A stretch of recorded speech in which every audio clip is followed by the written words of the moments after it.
Bueno, bienvenido a nuestra edición trimestral de SDC Analistas de Visión de Mercados, en donde vamos a dar una perspectiva de cómo están las bolsas y los mercados a nivel mundial, junto con Luis García Langa. Luis García, bienvenido. ¿Qué tal, Alberto? Bien, bueno, pues más que nada empezar. A ver, empezamos este año con que hay noticias de una recesión por un sitio, por otro lado tenemos empiece a haber esa bajada de inflación. Vemos los mercados de renta variable subiendo y también la parte de los bonos recuperándose de esta caída tan fuerte que tuvimos en 2022. Entonces, bueno, primero que nada, que me comentes o nos comentes a todos cuál es la situación actual de la renta variable y la renta fija. Sí, bueno, muchas gracias, Alberto. Sí, vamos a empezar, haremos un pequeño repasito a cómo fue el año pasado, pero bueno, muchos ya lo sabéis. Bueno, en resumen, caída de todo. En bolsas aquí lo podéis ver, cae absolutamente todas las bolsas, excepto el FTSE británico, excepto el Bovespa brasileño y el Sensex indio. Hay otras bolsas más secundarias, como la de Turquía. Y además a estas bolsas que subieron hay que tener en cuenta el efecto divisa que hace que no hayan subido, sobre todo, pues por ejemplo el FTSE que subió por los pelos, la divisa cayó un 5%, por lo tanto a un inversor en euros no hay ninguna bolsa europea que le dio rentabilidades positivas. Si vamos a la renta fija todavía es peor. Aquí vemos caída del Bund. El Bund alemán es el no riesgo. O sea, cuando hablamos de prima de riesgo que estuvo tan de moda en su momento, se compara el Bund alemán, el bono alemán a 10 años, con otro activo, pues en el caso de España con el bono español a 10 años. Y en este caso, el año pasado cayó un 21%, es decir, una caída histórica no vista antes. Había leído que tenías que remontarte a la Segunda Guerra Mundial para ver caídas de este tipo, Correcto, ¿no? porque ya hablamos también incluso de quiebra de deuda pública, pero de caída vía precios por el efecto subida de tipos no hay precedentes en cuanto a solo caída de precios.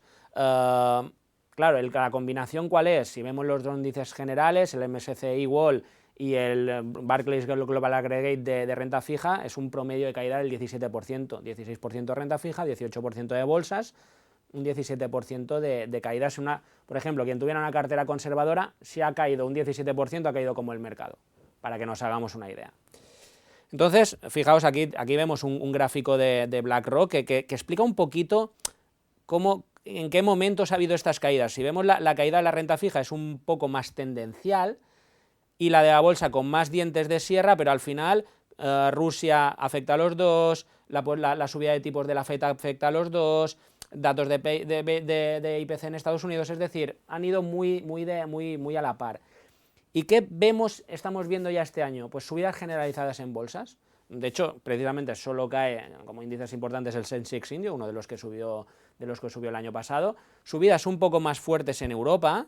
Esto es a fecha de día 20, del viernes día 20. En Estados Unidos el que más sube es el Nasdaq, que fue el índice que más cayó el año pasado. Vemos un poquito como un efecto inverso, un efecto rebote. Y en renta fija algo similar. Aquí he puesto como renta fija el ejemplo de los 3 fondos de inversión de los que hablamos en el último consultorio de bolsa, ¿vale? No los explicaremos, si acaso pondremos en el YouTube el enlace de ese vídeo, pero fijaos como ya uno ha subido un 1 y pico, un 3 y pico y un 1 y pico el otro, de promedio han subido ya un 2,30 en los 15 días de sesiones que ha habido en este 2023. Por lo tanto, sí que estamos viendo ese efecto rebote. No sabemos si es un rebote técnico simplemente, porque es verdad que cerró 2022 en soportes bastante importantes, si es un soporte técnico o es verdad que es un cambio de tendencia. Lo habrá que verlo y vamos a intentarlo descifrar con temas de inflación, recesión, etcétera, etcétera. Vale, y con respecto a la inflación, que fue lo que afectó más que nada esa caída de bonos que dijimos antes, con respecto a la inflación, qué está pasando ahora? ¿Cómo la estás viendo? La inflación se está frenando, Alberto. Parece mentira, ¿no? Porque vamos al supermercado y no lo vemos, pero los datos de inflación, fíjate, vemos aquí este gráfico que compara Italia, Estados Unidos, Alemania, España, Portugal y Francia.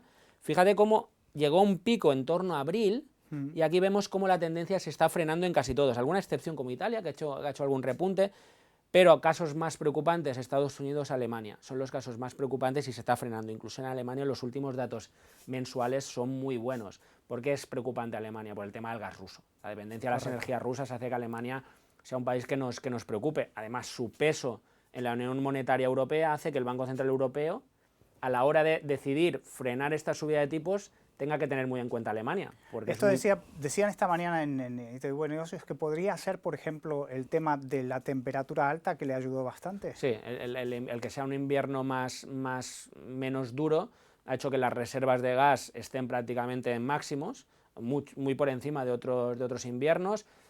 Además, es verdad que está consiguiendo gas, ha habilitado un puerto para abastecerse de barcos de gas licuado. Han hecho ciertos trabajos, acuerdos con otros países productores de gas, pero es verdad que el invierno no tan duro, no tan agresivamente, y lo decimos ahora que hace bastante frío, pero realmente en lo que es una media del invierno es un invierno bastante cálido en Europa, que hace que las reservas de gas estén arriba. Y de hecho, no solo eso, también afecta esa subida de tipos, esa ralentización económica que está provocando la subida de tipos también afecta. Y si no, fíjate, Alberto, cómo vemos las materias primas. Es que las materias primas están cayendo mucho. Aquí tenemos a un año pues las materias primas energéticas. Vemos que todas, absolutamente todas, están por debajo de la fecha de la invasión, de ese 24 de febrero de 2022 que inició Rusia la desgraciada invasión a Ucrania y la guerra que, bueno, aparte de problemas económicos, tantos problemas humanitarios está creando. Pero fíjate cómo la tendencia es de bajada del precio de las materias primas. En alimentos igual, se hablaba mucho del trigo. Fíjate, el trigo es la línea rosa que sí que hizo subidas muy fuertes, además con mucha volatilidad, y ahora ya se está frenando, incluso en materia prima industrial. Se habló mucho del níquel, que además ahora está repuntando, justamente, es una de las que está repuntando, pero el resto está en negativo a un año vista. Por lo tanto, claro, si tú subes mucho tipos después de un entorno de inflación dura, paralizas la economía y el primero que se resiente es la materia prima. Se construye menos, nos movemos menos, hay menos viajes, menos fabricaciones, por lo tanto la materia prima se frena y eso provoca la caída de inflación que estamos viendo. Tenemos que ver si esa caída de inflación va a provocar una caída de tipos, o al menos mantenerlo. Si vemos, aquí he puesto 2 o 3 pantallas de noticias, pues Lagarde el otro día mantendrá el rumbo de tipos porque la inflación es demasiado alta. El Banco Central Europeo, esto es de principios de enero, la Reserva Federal seguirá subiendo tipos, pero ya vemos ciertos cambios. La Reserva Federal ya dice que la inflación se está moderando. En Estados Unidos se está moderando rápido y está afectando mucho a la vivienda, que es un sector muy importante. Porque al final... De hecho, sí, la etapa del Economist era el Halloween de las viviendas. Exacto. Este año, este mes, perdón. Exacto, porque los tipos de interés hipotecario están por encima del 7% en Estados Unidos.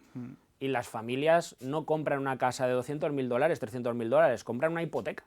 Correcto. Si esa hipoteca, antes podían con una hipoteca de $1.000 pagar una casa de 200.000, y ahora pueden pagar una casa de 150.000, el precio de la vivienda automáticamente cae. Correcto. Se está viendo en todos los países que han liderado la subida de tipos. Se está viendo en Estados Unidos, se está viendo en Suecia y se está viendo en Reino Unido. En Europa, en zona euro, todavía no. Veremos si afecta. Las subidas de tipos son más lentas y van más retrasadas. Veremos si también afecta, pero claro, Estados Unidos tiene un límite. Pero aún así te voy a decir, y yo creo que esta pantalla que vemos marca mucho. Es una noticia del 16 de diciembre de 2021. El BCE insiste que no subirá tipos en 2022 a pesar del giro de otros bancos centrales por la inflación. Estamos hablando de hace un año y un mes. Correcto. ¿Vale? Ahora que digan que van a subir tipos, pues claro, no hay que tenerlo en cuenta. Y con respecto a, mira, porque hay diferentes casas. Está la de Goldman Sachs con el tema de recesión que no. Esta mañana Morgan Stanley lanzó un anuncio de que sí, de que venía una recesión muy fuerte. Bank of America está optimista, creo. Cada uno tiene su visión. A ver, ¿qué pasa con esa recesión? ¿Viene o no viene? Como bien dices, hay visiones para todos los gustos. Yo no sé si vendrá, si va a venir una recesión. Evidentemente, si no se ponen de acuerdo grandes casas de análisis, pues no lo sé. Es verdad que está afectando, hay menos consumo, se consume menos petróleo, se consume menos materia prima industrial, por lo tanto, el mundo se está ralentizando. Las grandes casas tecnológicas, esta semana pasada fue la noticia de despidos masivos, ¿no? Y venía de antes, habrá más, Apple es la que menos ha dicho, pero sí que está despidiendo en tiendas. Por lo tanto, estamos viendo pues, freno en el consumo, que está provocando freno en materias primas y freno en actividad económica. En estos entornos, Pues, ostras, no sabemos si hay recesión. Por lo tanto, lo que hay que hacer es invertir pues, de una forma neutra, que dé, entre comillas, igual si hay recesión o no. ¿Cómo? Pues con empresas con poca deuda. ¿Por qué? Porque, evidentemente, subida de tipos, que aunque se frene la subida de tipos, bajar, pues a lo mejor en Estados Unidos bajan en 2023, pero no mucho. Por lo tanto, empresas con pocas deudas. Empresas que tengan rentabilidad positiva, empresas que le llamamos de calidad. ¿Qué quiere decir rentabilidad positiva? Que me da igual que vendan mucho o que vendan poco, pero que tengan márgenes. Correcto. ¿Vale? ¿Por qué? Porque podrán afrontar cualquier situación, que tengan poder de fijación de precios, que sean especiales para el consumidor. ¿Por qué? Porque si tienes poder de fijación de precios, pues a lo mejor el que te consume puede pagar un poquito más y está, entre comillas, necesitado de comprarte. Aquí tenemos, por ejemplo, el sector salud, tú te vas a comprar un medicamento, claro. Y un ejemplo más recreativo puede ser Apple. Hay colas en las tiendas Apple, pase lo que pase. ¿Por qué? Porque tienen algo. Tienen algo, claro. Y eso se resume un poquito en invertir en sectores defensivos, pues sobreponderar un poquito el sector defensivo, que le dé igual el entorno económico. Pero incluso con eso, Alberto, fíjate, aquí, bueno, había puesto algunas pantallas, vemos en este gráfico, que no sé si se ve muy bien, pero lo voy a repetir, de hecho algún vídeo lo he enseñado, no hay correlación entre recesión económica y caída de bolsas. De hecho, muchas veces sube la bolsa cuando la economía va mal. ¿Por qué? Porque los mercados se anticipan. Igual que en 2022 la economía fue muy bien, veremos a cierre datos de PIB muy fuertes. Aquí en este gráfico todavía no está 2022 porque no tenemos datos cerrados de PIB, pero veremos crecimientos muy por encima de la media, porque además venimos de la COVID, etc., y caídas de bolsa y de renta fija brutales. Ejemplo muy fuerte el de 2020, una recesión importante. Sí. Estaba todo cerrado. Correcto. No va a haber recesión, no había consumo porque no nos dejaban, las tiendas estaban cerradas, petróleo es negativo. Fíjate que petróleo, que en 2020 algunas bolsas cerraron incluso en positivo.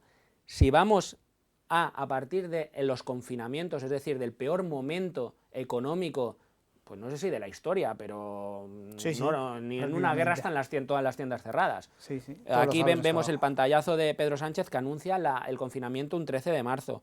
Y aquí tenemos las bolsas desde el 13 de marzo. Fíjate, fueron mínimos. Prácticamente pocas bolsas estuvieron algunos días por debajo de ese día. Es decir, los mercados se anticipan, y no sabíamos que había vacunas.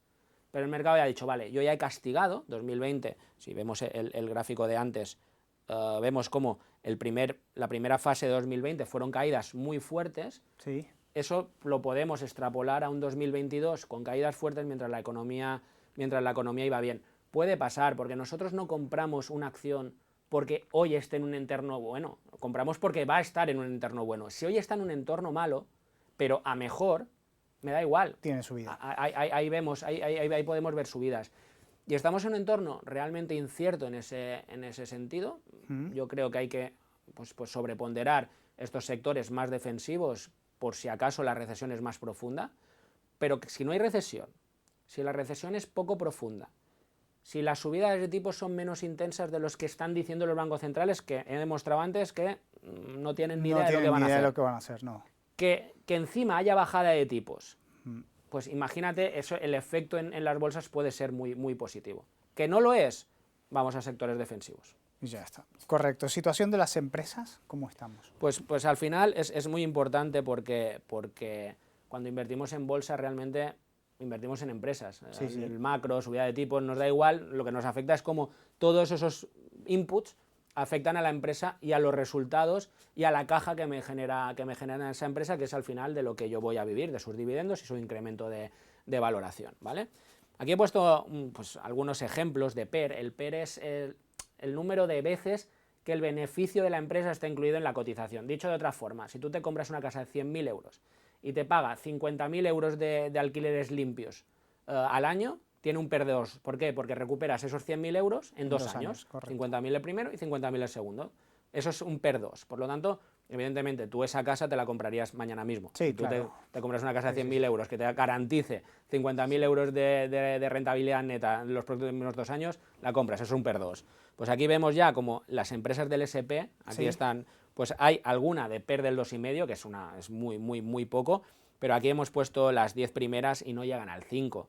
Si vamos a las grandes a las grandes del SP, que hay mucha tecnológica, que normalmente por resultados pues tienen peres altos. ¿Por qué? Porque todavía no acaban de materializar esa subida, pero eso ha cambiado. Claro. Vemos aquí el PER de Apple un 22, es poco para una empresa tecnológica. Vemos el PER de Microsoft un 25, de Google un 19. Es verdad que vemos de Amazon un 86. Es verdad que de Meta, no sé si sale en la pantalla, pues Meta, claro, por la caída que ha habido un 13. Claro, porque al final, si ha caído mucho, al final es numerador y denominador. Si cae mucho el numerador, también baja el PER. Por lo tanto, de 400 y pico a 100 y poco, ¿no? Son caídas muy fuertes, sí. Un 70 y pico, 80%. Es decir, esa caída hace que empiecen a estar en ratios atractivos. Es verdad que vemos analistas que dicen que todavía no, pero es verdad que muchos analistas van un poquito a la corriente de lo que van haciendo las recomendaciones, van siguiendo un poquito a la cotización. Por eso hay que mirar consenso de mercado más que algunos analistas concretos. Las oportunidades por este ratio son muy buenas, que no es un ratio que hay que mirar individualmente, hay que mirar más, lo he puesto como ejemplo. Aquí vemos en el IBEX incluso una acción, un banco, aquí hay muchos bancos que han subido, en 2022 subieron, pero el castigo de los años anteriores hace que, fíjate, Unicaja cotiza un 1,5 de PER, Santander a un 5,80, BBVA a un 6,70, Sabadell 6,78, son regalos. Baratos. Son regalos. Siguen estando baratos. ¿Vale? Aparte, además, hay que contar la rentabilidad si en caso quisiera el accionista por dividendos. Si exacto, ¿no? Exacto. Al final es un poquito todo que tenemos aquí, yo creo que grandes oportunidades. Y aquí he puesto de una serie de acciones que tenemos en radar. El potencial por valor objetivo es la columna verde. El potencial por valor objetivo del consenso de mercado. Es decir, lo que esperan que se revalorice. Fíjate que tenemos aquí tecnológicas, las dos primeras, por ejemplo, son tecnológicas vinculadas con el Big Data, un 65 y un 54%. Tesla un 46 y pico por ciento. Kornit Digital, que bueno, no me viene como tecnológica, pero es fabricante de impresoras 3D, un 45%. Amazon un 40%. Entramos en Celnex, incluso con la subida del viernes, un 36%. Adyen, una empresa que además tenemos en cartera, un 35%. O sea, son potencial de revalorizaciones, si no se equivocan los analistas, que evidentemente hacen rebajas, como te he dicho, sí, pero estamos viendo, yo creo que oportunidades muy, muy grandes. Y con respecto a los índices en general, es decir, Standard & Poor's, Nasdaq, más o menos, ¿cuáles podrías marcar como soportes técnicos? Sí. Ahora nos ponemos un poquito más técnicos. Permíteme que antes, al hilo de las empresas, porque es muy importante que estamos en plena temporada de resultados. ¿Vale? Al final, los resultados marcan un poquito el valor que tienen. El valor que tienen y sobre todo el que van a tener. Pues, y es verdad que además lo pasaré de puntillas y iré a la pregunta que me has hecho, porque hay muy poquitos resultados presentados todavía, pero tenemos en la gran banca de inversión americana, tenemos todos con buena presentación, excepto Goldman Sachs, que presentó unos resultados realmente malos, pero buenos en Citi, buenos en JP Morgan, en Morgan Stanley, en Bank of America, malos en Goldman Sachs. Esta semana ya se empezarán a presentar tecnológicas. La única tecnológica fue Netflix, que presentó resultados que no eran buenos, pero que el mercado... Banca Europea también está presentando muy buenos resultados, ¿no? El trimestre anterior sí, ahora empezamos esta semana también con presentaciones de Europa, pero con subida de tipos les va bien. Es que una subida... Claro, antes hablábamos empresas que no tengan mucha deuda, pero imagínate empresas que se benefician de la deuda. Claro. Ahí está la banca. Es decir, que hay mucho potencial de resultados. Aquí vemos la franja verde, ¿sí? Es el porcentaje de empresas que han presentado resultados por encima de lo estimado. Es verdad que son muy pocas. Y es verdad que ese ratio de sorpresas, que se ve que es enorme, es un poco por debajo de la media, pero da igual. Al final, si yo como analista pienso que va a presentar unos resultados, aunque yo espere que ya son menos, de hecho es positivo que hayan hecho una rebaja de estimaciones de resultados, porque es más fácil que haya sorpresa positiva. Entonces, si yo he hecho una estimación de beneficios peor de lo que ha sido, claro, yo cuando me presentan beneficios meto los numeritos de los nuevos y me va a salir una valoración más alta. Claro. Independientemente que haya sido buena o mala, pero me va a salir más alta. Seguro. Por lo tanto, pues puede haber compras. Entonces, eso es muy, muy importante cara a valorar en el entorno en el que realmente puede haber estamos. Compras, quieres decir OPAs, ¿no? O sea, compras generales. Compras de mercados y también, ojo a OPAs, con estos precios. De hecho, claro, la subida de Celnex del viernes fue por rumores de una OPA. Una OPA es que una empresa absorba a otra.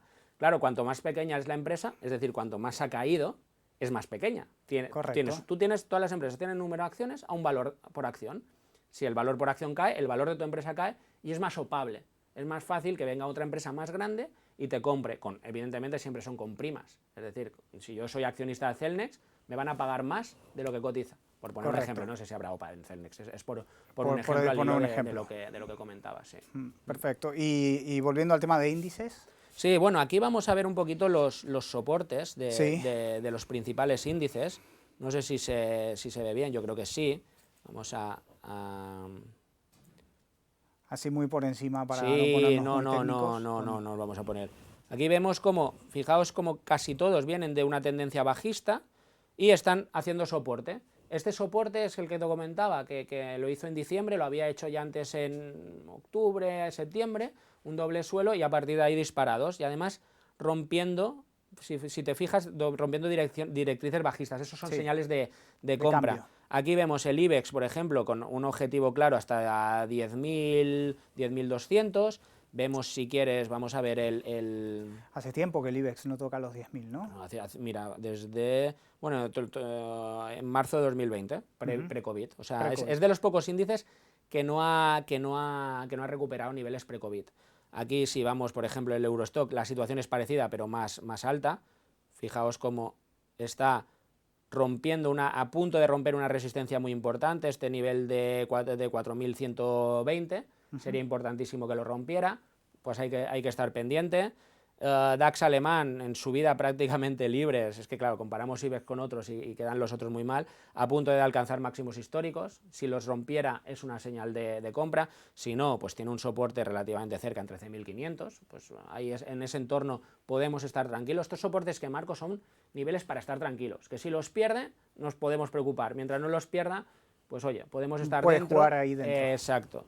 Y si vamos a Estados Unidos con las caídas tan brutales, por ejemplo el Nasdaq, pues el Nasdaq, a pesar de esas caídas tan brutales, está ahora en un momento clave. Si rompiera los 11.700, 11.800, seguramente entraría mucho dinero. Nivel parecido al del SP500, con los ahora 4.000 y algo, y si después ya encima rompiera los 4.150, pues serían niveles técnicos de compra. ¿Vale? Entonces, también va bien hacer esos repasos cada cierto tiempo a esos niveles, para saber cómo están los mercados. Porque son precios en los que pues, podemos moverles. ¿Se pierde soporte? Cuidado, porque se ha eliminado el factor que hace que compre gente. ¿Por qué en diciembre hizo suelo en los mercados y es el mismo precio que septiembre, octubre? Porque ahí esos precios el mercado los considera atractivos. Si se pierde esos soportes, querrá decir que el mercado ha dejado de ver ese atractivo en ese precio. Cuidado que lo va a buscar más abajo, al siguiente soporte. Mientras esté por encima de esos soportes que hemos visto aquí, pues creo que se puede estar tranquilamente dentro con todos los factores que hemos comentado antes. Perfecto. Bueno, entonces, en resumen, podemos decir que 2023 lo vemos de una manera optimista con cautela. Sí, optimista, muy optimista en renta fija. Creo que pues, las subidas de tipos no pueden ir muy para allá, por lo tanto, por efecto mantenimiento o bajada de tipos, pues los precios de renta fija van a subir. Más complicado en renta variable, pero viendo los ratios, viendo las valoraciones de analistas, viendo el entorno de tipos, viendo cómo afecta a otras recesiones, pues yo creo que también se puede ser ciertamente optimista, muy selectivo, no es de esto que vaya a subir todo como en otras épocas, habrá valores que seguramente sigan castigados, pero siendo selectivos yo creo que puede ser un buen año 2023 en bolsa y muy bueno en renta fija. Bueno, perfecto, Luis. Bueno, muchísimas gracias por el análisis y esperemos que sea así, que sea un buen año. Nos veremos en el próximo trimestre. Muchas gracias, Alberto. Gracias a todos.